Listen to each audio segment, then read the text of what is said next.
Hello again, AP statisticians, back for the fourth and final lesson of the T procedures unit. This is covering two sample T tests. A lot of overlap here with previous tests and intervals, and so I'll try and cover a little bit of that overlap and move forward on a little bit as well. So what to know, understanding the similarities and differences between the 1 and 2 sample test, and then of course the 2 sample interval to the 2 sample test. Completing the 4 steps of the test, and then really the big one here is getting that difference between the match pairs and the 2 sample procedure, which I'll highlight here just like we did on the intervals. So reminder here, significant element here is that the 2 samples must be collected from 2 independent populations, okay? And the independent piece is where that oftentimes it gets confused with the match pairs. Again, if it's match pairs, we're looking at things like pre-test and post-test. Husband age against wife age.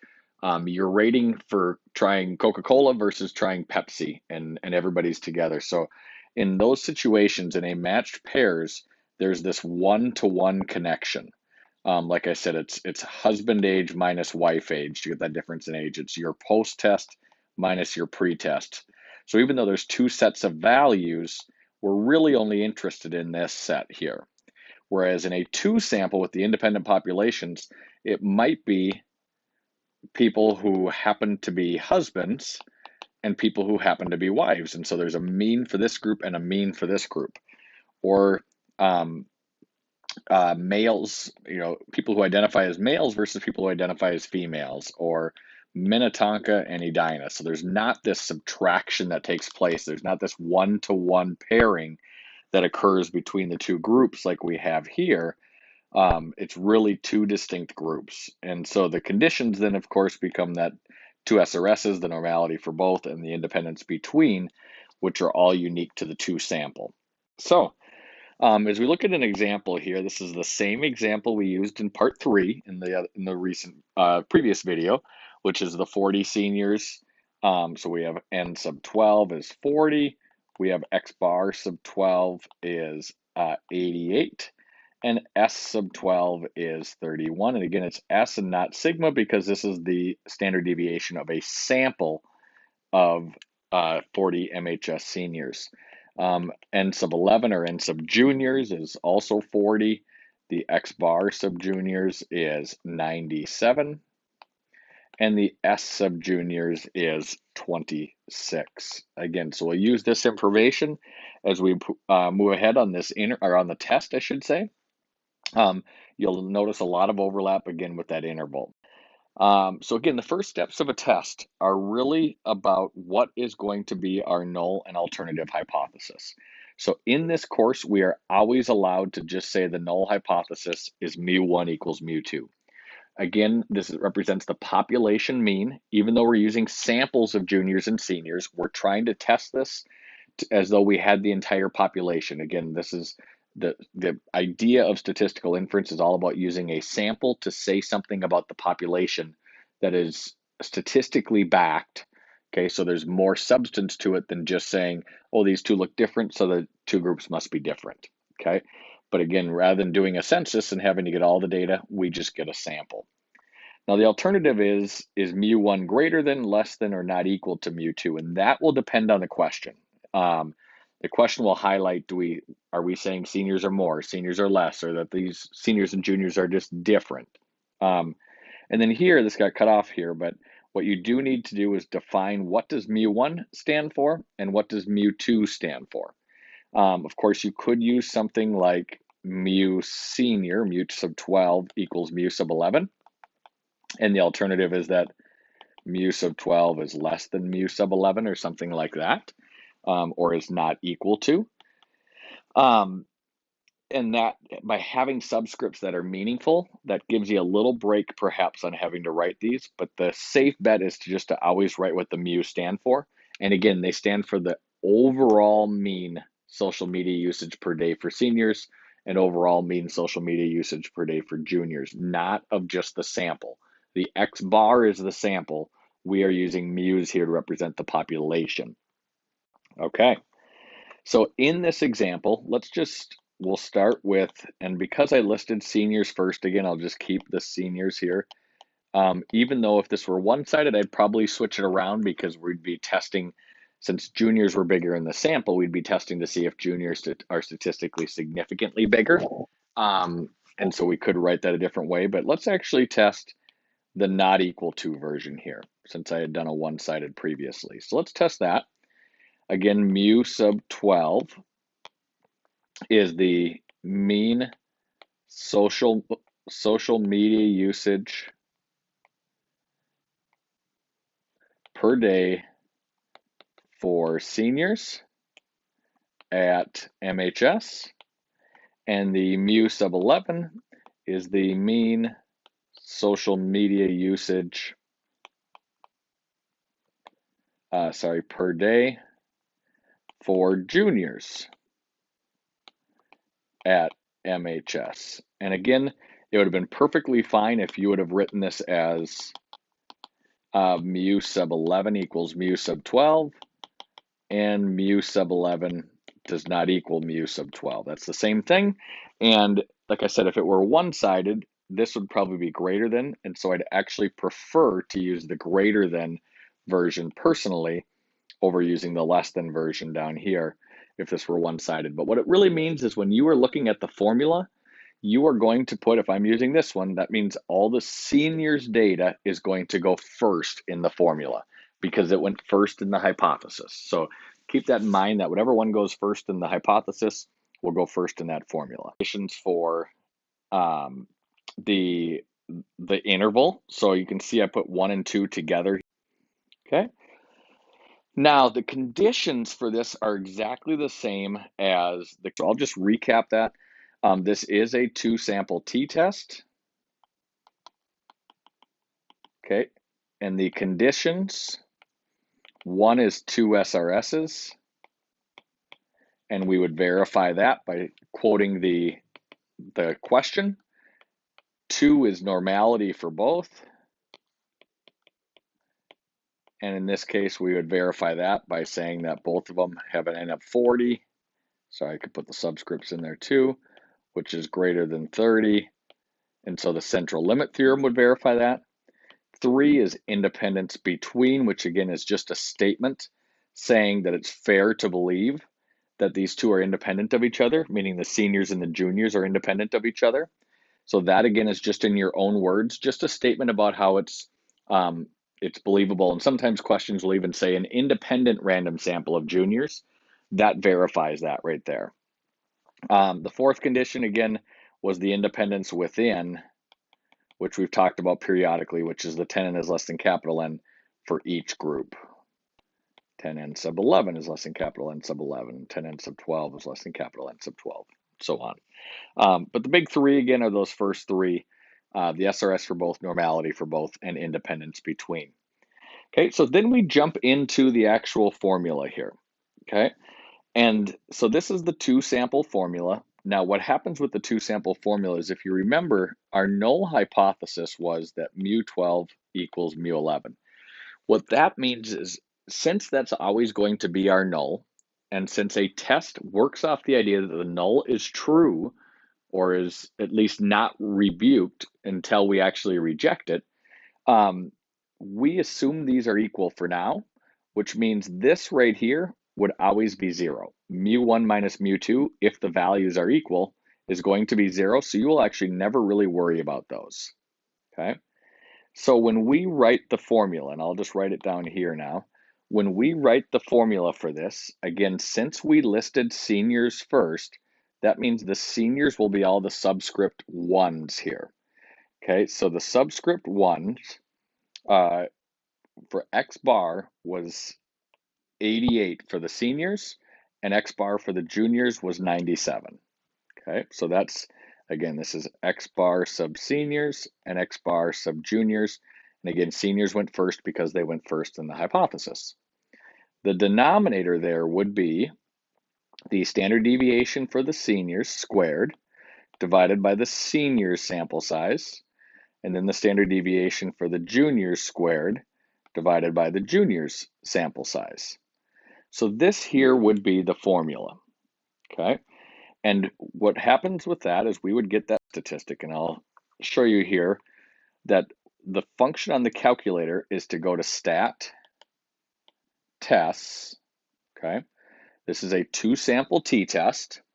And in 2-sample t-test, what you are going to type in, and again, I don't have the numbers for this problem in here, but you would type in 88 here for X bar 1 and 31 for the S and 40. That's the seniors data, which again goes first because it's always listed first in the hypothesis, it's first in the formula. Then we put the junior data in, and the junior data was an X bar of 97 with an S of 26 and a standard or a sample size of 40. And then we did have not equal to, so this is actually correctly highlighted that we'd leave that as not equal to. Again, if it was a greater than alternative, it would be this. If it was a less than alternative, it would be that middle one. And the pooling is always no. Okay, so that one you just leave as no. Now the information that it's going to give us here is all of this here. Now here's what we want to take away, and here's what it looks like for this problem. In this problem, we were again checking if mu1 did not equal mu2. Our test statistic here was negative 1.41, okay? Our p-value was 0.1636, so I'm going to just cover those up since those will be different now. And our degrees of freedom were 75.7. Now, what does this mean? That means that the seniors, again, this was mu sub 12 and mu sub 11, that the seniors were 1.41 standard deviations lower than the juniors in terms of social media usage. Now, for the p-value, again, what that means is on the t-curve, so this here is the t-curve with 75.7 degrees of freedom. Okay, on this curve, the test statistic was about right here, negative 1.41. Well, since it's two-sided, the way this p-value works is we actually take the area here, and the area there is 0.1636 divided by 2, okay? So this is 0.0818, and here's why. Because this is two-sided, when we interpret this, we actually interpret the test statistic as being plus or minus 1.41. And what that just means is when we look at it as not equal to, we're not saying that it's how much lower is the seniors, we're saying how much different are the seniors than the juniors. And because we're saying different, even though yes, we see the seniors are lower, the way we read that with a p-value is just what are the chances that two groups would be 1.41 standard deviations away from each other, okay? And away from each other, the chances of that happening would be about 16%. And of course, 16% is not notably low, okay? In order to be notably low here, if we used a significance level of 5%, meaning p-values below 0.05 is where we would reject, okay? If p is low, reject HO, then that would be actually down in the bottom 2.5% here and the top 2.5% here, because combined those black shaded regions now add up to 0.05. So in order to reject with a two-sided alternative, we are looking at the idea of being in the extreme 2.5% in either direction, because that's the overall extreme 5% if it's two-sided. Again, if it were greater than, as an alternative, then the full 5% would be up at the top, okay, on the right side. If it were less than for the alternative, the full 5% would be at the bottom for the rejection region, okay? But again, this is failed to reject is everything to the left there, failed to reject is everything to the right there, failed to reject is everything in the middle on the not equal to. So the p-value of 0.1636 is what we carry forward. And again, as long as we have identified that this is a two-sample t-test, then this information here is actually all you need to write for step 3, okay? And again, you can just write the minus, the negative 1.41 there. You don't need to write plus or minus, okay? So that is the information there. The formula we get a pass on if we have identified what kind of test we're running. So if we said we are running a two-sample t-test, then you actually get to avoid writing the formula and just have to write these three values here: the test statistic, the degrees of freedom, and the p-value. Degrees of freedom, again, is important because with this test statistic, our p-value will be different based on different degrees of freedom, because different degrees of freedom mean a different curve. Okay, so the T curve starts out really kind of short and flat, and then as the degrees of freedom go up, the curve gets taller and skinnier. So that's why the degrees of freedom are so important here. All right. So the test mechanics, we just ran that. That was, again, the test statistic, the degrees of freedom, and the p-value, the three things you need to make sure to include. Okay.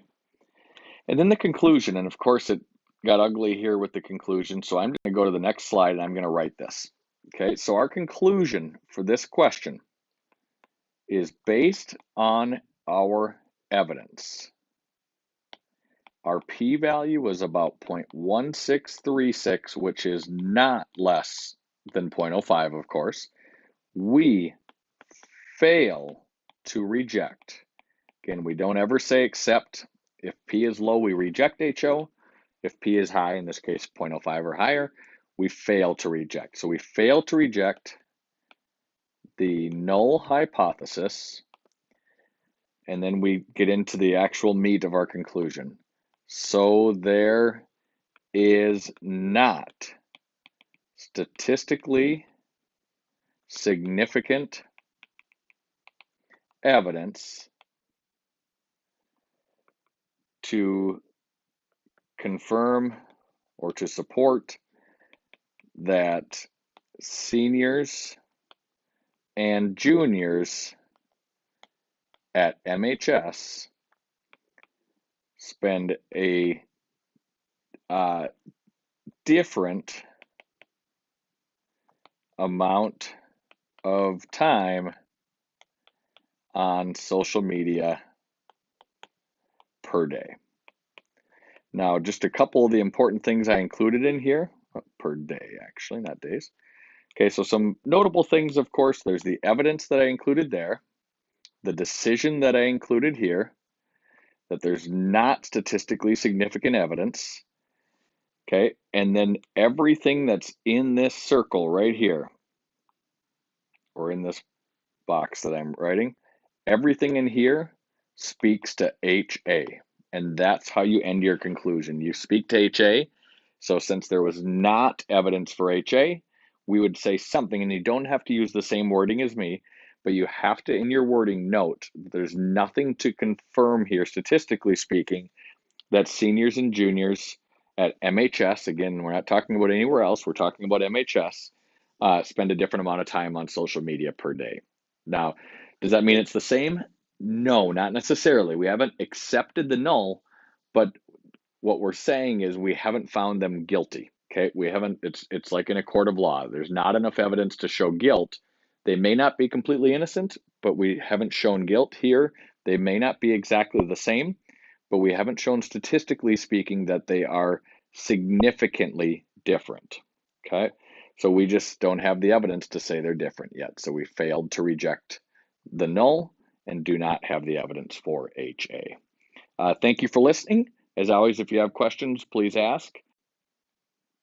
Bye for now.